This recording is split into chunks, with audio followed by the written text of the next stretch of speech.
எல்லாருக்கும் வணக்கம். இன்றைக்கி நம்ம வீட்டிலையே முட்டை பப்ஸ் எப்படி செய்கிறதுன்னு தான் பார்க்க போகிறோம். நம்ம கடைகளில் வாங்கி கொடுக்குறத விட நம்ம வீட்டிலையே செய்யும்போது ரொம்ப ஹெல்த்தியாக இருக்கும். நல்லா ஃப்ரெஷ்ஷாக நம்மளே செய்கிற திருப்தியும் இருக்கும். எப்படி செய்கிறது பார்க்கலாம் வாங்க.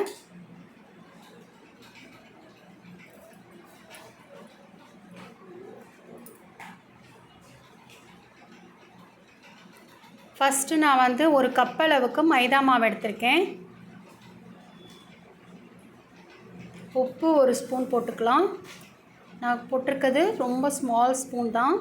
ஒரு 2 ஸ்பூன் அளவுக்கு ஆயில் சேர்த்துக்கோங்க. நீங்கள் பட்டர் கூட சேர்த்துக்கலாம், அது உங்கள் இஷ்டம். நல்லா மிக்ஸ் பண்ணி கொடுத்துருங்க. மிக்ஸ் பண்ணி கொடுத்துட்டு அதுக்கப்புறம் தண்ணி மெதுவாக சேர்க்கலாம். கொஞ்சம் கொஞ்சமாக தண்ணி சேர்த்துக்கோங்க, அதிகமாக சேர்த்துடக்கூடாது. நம்ம சப்பாத்தி மாவு பக்குவத்துக்கு இருக்கணும், அதை மாதிரி பார்த்து பக்குவமாக பண்ணிக்கோங்க.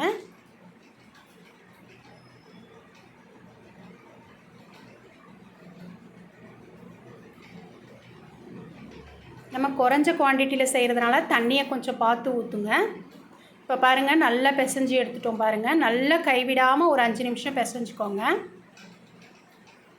இப்போது இந்த அளவுக்கு பக்குவம் இருக்கணும். ரொம்ப சாஃப்டாக இருக்கக்கூடாது, ரொம்ப ஹார்டாக இருக்கக்கூடாது. சப்பாத்தி மாவு பக்குவத்துக்கு இருக்கணும். இது அப்படியே ஒரு அரை மணி நேரம் மூடி வச்சிடலாம்.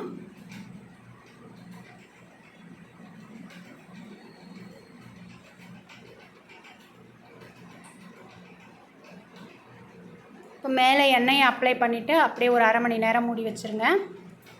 இப்போ நம்ம இதுக்கு தேவையான ஸ்டஃபிங் செஞ்சு எடுத்துகிட்டு வந்துடலாம். ஒரு 2 ஸ்பூன் அளவுக்கு ஆயில் சேர்த்துக்கலாம். ஜீரகம் 1 ஸ்பூன்.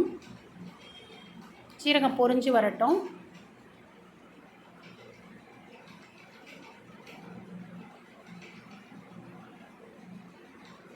இப்போ நான் ஒரு 2 பெரிய சைஸ் வெங்காயத்தை நீல வாக்கில் கட் பண்ணி வச்சுருக்கேன். இதை மாதிரி கட் பண்ணி வச்சுக்கோங்க. இப்போ இந்த வெங்காயம் கண்ணாடி பதம் வந்தால் போதும், அதிக நேரம் இருக்க வேண்டிய அவசியம் இல்லை. இப்போ இஞ்சி பூண்டு பேஸ்ட் 1 ஸ்பூன் சேர்த்துக்கலாம். கருவேப்பிலை கொத்தமல்லி கொஞ்சம் சேர்த்துருங்க. சேர்த்துட்டு நல்லா வதக்கி விட்டுக்கோங்க. மஞ்சத்தூள் 1 ஸ்பூன்.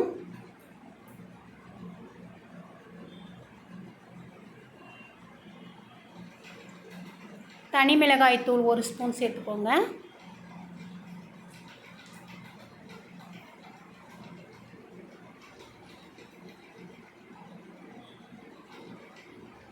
குழம்பு மிளகாய் தூள் 1/2 ஸ்பூன்.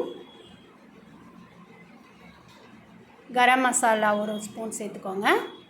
உப்பு தேவைக்கேற்ப நான் 1 ஸ்பூன் உப்பு சேர்த்துக்கிறேன். எப்பயும் சொல்கிறது தான், கூட குறைச்சி போட்டுக்கோங்க, குவான்டிட்டிக்கு தகுந்தா போல். நம்ம இஷ்டம்தான். இப்போ இதை ரொம்ப ஸ்பீட் வைக்க வேண்டாம். லோ ஃப்ளேமில் வச்சுட்டு லைட்டாக வதக்கி விட்டிங்கன்னா போதும், ஏன்னா கரிஞ்சு போயிடும். அதுக்காக தான் மசாலா போட்டதுக்கப்புறம் லோ ஃப்ளேமில் வச்சுக்கணும். நமக்கு இந்த வெங்காய ஸ்டஃபிங்கே சூப்பராக இருக்கும். நம்ம முட்டையும் சேர்த்து செய்யும்போது இன்னுமே ரொம்ப நல்லாயிருக்கும். இப்போ பாருங்கள், அரை மணி நேரம் ஆயிடுச்சு. மாவு நல்லா சாஃப்டாகவும் வந்திருக்கு. இப்போ இதை 4 பேட்சை நான் பிரிச்சுக்க போகிறேன்.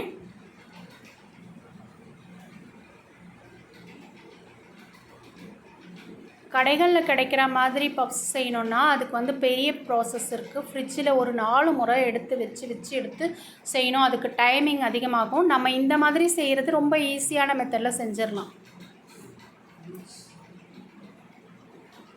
இப்போ இதை 4த்தையும் தனித்தனியாக சப்பாத்தி மாதிரி மெலிசாக, எந்த அளவுக்கு மெலிசாக உங்களால் திரட்ட முடியுமோ அந்த அளவுக்கு மெலிசாக திரட்டிக்கோங்க. சப்பாத்தி மாவு மாதிரி கனமாக இருக்கக்கூடாது, ரொம்ப மெலிசாக திரட்டிக்கோங்க. 4த்தையும் திரட்டிட்டு பார்க்கலாம்.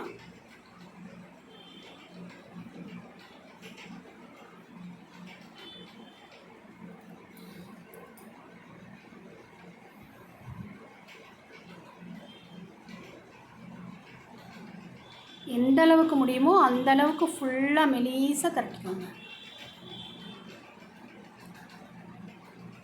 இந்த பாருங்கள், இந்த அளவுக்கு பக்குவமாக திரட்டிக்கிட்டோங்க. இதே மாதிரி 4ம் திரட்டி எடுத்தாச்சு.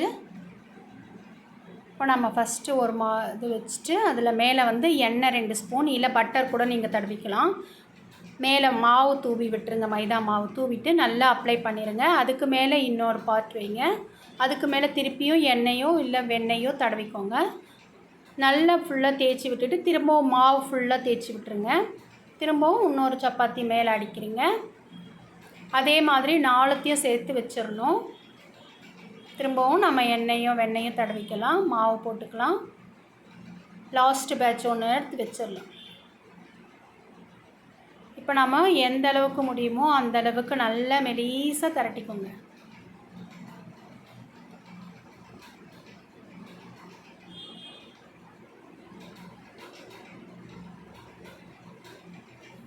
இப்போ நாம் மெலிசாக திரட்டி எடுத்துட்டோம். இப்போ நம்ம ஓரங்களெல்லாம் கட் பண்ணி எடுத்துட்டோம் பாருங்கள். இப்போது 4ஆக அதை கட் பண்ணி எடுத்துக்கலாம். ஸ்கொயர் ஷேப்புக்கு வந்துருச்சு. இப்போ இது எல்லாத்தையும் தனியாக எடுத்து வச்சிடலாம்.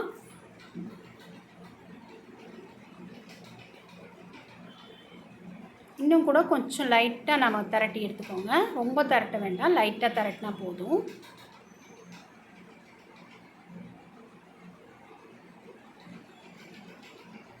இந்த பக்குவத்தில் இருந்தால் போதுமானது. இப்போ நம்ம வெங்காய ஸ்டஃபிங் அதில் வச்சுருங்க. வச்சுட்டு அதுக்கு மேலே முட்டையை நல்லா வேக வச்சு கட் பண்ணி வச்சுருக்கேன் பாருங்கள். இப்போ இப்படி வச்சுருங்க. வச்சுட்டு அப்படியே நம்ம எடுத்து வச்சாலும் வைக்கலாம். அது மேலே கொஞ்சம் வெங்காய ஸ்டஃபிங் வச்சா இன்னும் நல்லா டேஸ்ட்டாக இருக்கும். நான் இந்த மாதிரி கைகளாலேயே நல்லா அமுக்கி எடுத்துக்கலாம். அப்படி இல்லைன்னா நம்ம மைதா மாவு அப்ளை பண்ணி இன்னொன்று செஞ்சு காட்டுறேன் பாருங்கள். அவ்வளோதான் பாருங்கள், எவ்வளோ சூப்பராக நமக்கு முட்டை பப்ஸ் ரெடி ஆயிடுச்சு. இதை போட்டு எடுக்கணும். இதே மாதிரி எல்லாத்தையும் செஞ்சு எடுத்துகிட்டு வந்துட்டோம். இப்போ ஒரு பேனில் ஒரு 2-3 ஸ்பூன் அளவுக்கு ஆயில் விட்டுக்கிட்டு அதை வந்து ஃபுல்லாக லோ ஃப்ளேமில் வச்சுட்டு நம்ம எத்தனை வைக்க முடியுமோ அத்தனை இது வச்சுருங்க. இப்போ ஃபுல்லாக லோ ஃப்ளேம்லேயே வச்சா தான் அது கரிஞ்சு போகாமல் நல்ல செவந்து வரும். அது ஒரு டேஸ்ட்டு நல்லா இருக்கும் பாருங்கள்.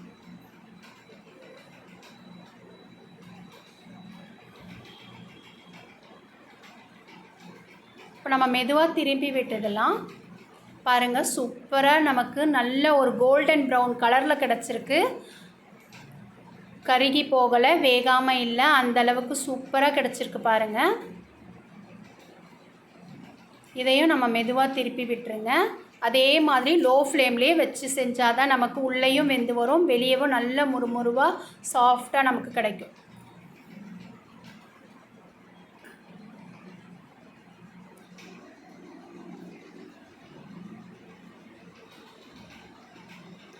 இங்கே பாருங்கள் எவ்வளோ நல்லா வந்திருக்கு பாருங்கள் பப்ஸு. நம்ம ரொம்ப சிம்பிளாக தான் செஞ்சுருக்கோம். கடைகளில் கிடைக்கிறத மாதிரி இல்லைனாலும் நல்ல ஒரு கோல்டன் ப்ரௌன் கலர்லேயும் நல்ல ஒரு லேயர்லேயும் சூப்பராக கிடச்சிருக்கு.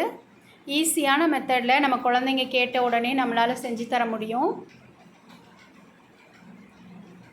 சேம் இதே அப்படியே மைக்ரோவேவ் அவன்லேயும் வச்சு எடுத்துடலாம். நம்ம அது எப்படி இருக்குன்னு பார்க்கலாம். இந்த ட்ரேயில் ஃபுல்லாக எண்ணெய் அப்ளை பண்ணிடுங்க.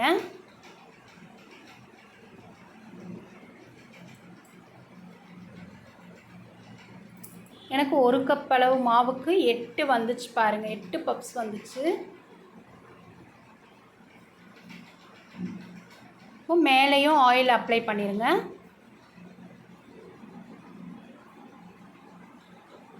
அப்படியே ஒரு 30 செகண்ட் வச்சு எடுத்துடலாம்.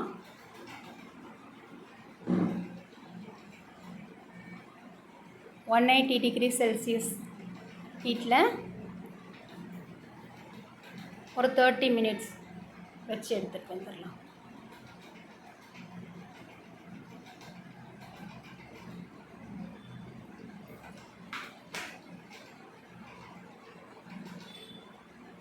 நம்ம பேனில் செய்கிறது எப்படி இருக்கணும் நம்ம காமிச்சோம்.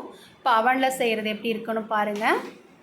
சூப்பராக நல்ல முறுமுறுவாக சூப்பராக வந்திருக்கு.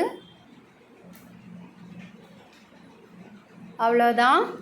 இந்த முட்டை பப்ஸ் வந்து எல்லோரும் ட்ரை பண்ணி பாருங்கள். ரொம்பவே சூப்பராக இருக்கும். நம்ம உடம்புக்கு ஒத்துக்காதது எதையும் சேர்க்கலை. நம்ம வீட்டில் இருக்கக்கூடிய பொருட்களை வச்சே நம்ம சுலபமான முறையில் சூப்பரான ஒரு டேஸ்டான பப்ஸ் செஞ்சிட்டோம் பாருங்கள். இதை நீங்கள் ஒரு முறை செஞ்சு பார்த்தீங்கன்னா நீங்கள் வீட்டில் எப்போ டைம் கிடைக்குதோ அப்போ நீங்கள் செய்வீங்க. கடைகளுக்கு போய் நீங்கள் வாங்க மாட்டீங்க. அவ்வளோ நல்லாயிருக்கும் பாருங்கள். நம்ம ஃப்ரெஷ்ஷாக நம்ம கண் முன்னாடியே நம்ம கைகளாலேயே சூப்பராக செய்யலாம். பெரிய ப்ராசஸ்லாம் கிடையாது. நம்ம ஈஸியான மெத்தடில் தான் சொல்லியிருக்கோம். இதை எல்லாரும் ஒரு முறை ட்ரை பண்ணுங்கள். எவ்வளோ நல்லா இருக்குது. இது பேனில் செஞ்சது பாருங்கள், எவ்வளோ நல்லா வந்திருக்கு. இப்போ நான் ஒன்று கட் பண்ணி காட்டுறேன் பாருங்கள். நல்ல கிறிஸ்பியாகவும் இருக்குது, நல்ல சாஃப்டாகவும் இருக்குது. பாருங்கள் எவ்வளோ நல்லா இருக்குது. சான்ஸே இல்லை, அவ்வளோ சூப்பராக வந்திருக்கு பாருங்கள். உங்களுக்கே தெரியும் பார்க்கும்போதே எவ்வளோ நல்லா இருக்குன்னுட்டு. கண்டிப்பாக இதை எல்லோரும் ஒரு முறை ட்ரை பண்ணி பாருங்கள். விஜய் கிரியேஷனை லைக் பண்ணுங்கள், ஷேர் பண்ணுங்கள், சப்ஸ்கிரைப் பண்ணுங்கள். அடுத்த வீடியோவில் பார்க்கலாம். தேங்க்யூ.